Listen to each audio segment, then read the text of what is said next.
Well, shalom everybody. This is Dave from Universal Truth of Mankind, and this is Reflections. This is a little tidbits where nuggets of thoughts and ideas where I try to share some Kabbalah type concepts, ideas, meditation ideas, and little tools here and there to help us to do those very things. Well, I want to talk about a semantical thing. Let me just use this as a segue. When I was a young boy, my grandfather was my teacher. He was my mentor in many ways. And one day he presented me with something. I don't remember what it was at this point. I was a young boy, I guess around 10, 12 years old, right in that range. And he asked me, he said, "Is this right?"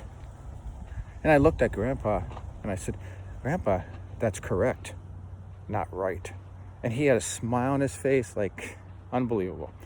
He realized, understood that right is not correct word for something that's correct, because a right is a direction.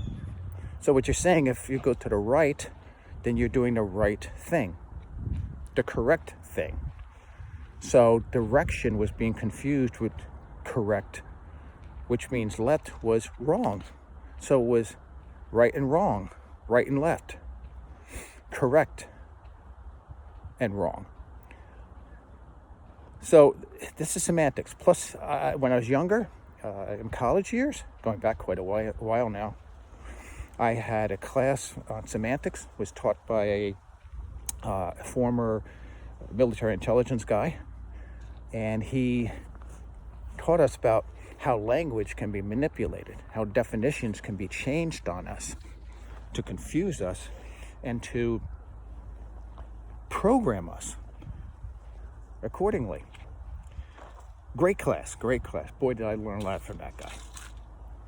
So let me move on. Here in the United States, we have something called Declaration of Independence, and that was meant for us to separate from the British and become our own country.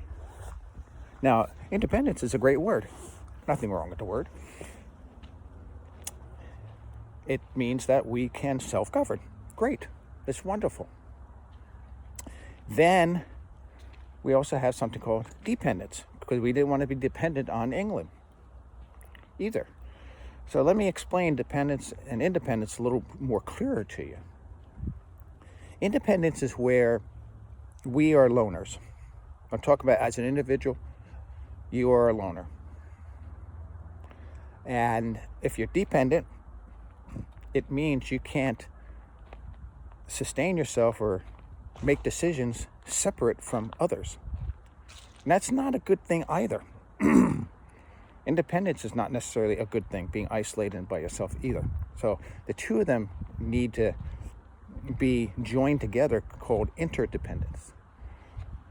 And that's the concept that Kabbalah really focuses on, is that we want interdependence. We want the ability to preserve the borders of us being individuals, but we have to learn to cooperate with others. So we don't want to sacrifice our individuality, but we are to learn to preserve others' individuality, and be cooperatively working together. So interdependence is a very important concept that we overlook, and it's something that we really need to contemplate more on. Well, anyway, have a great day, guys. Shalom, shalom.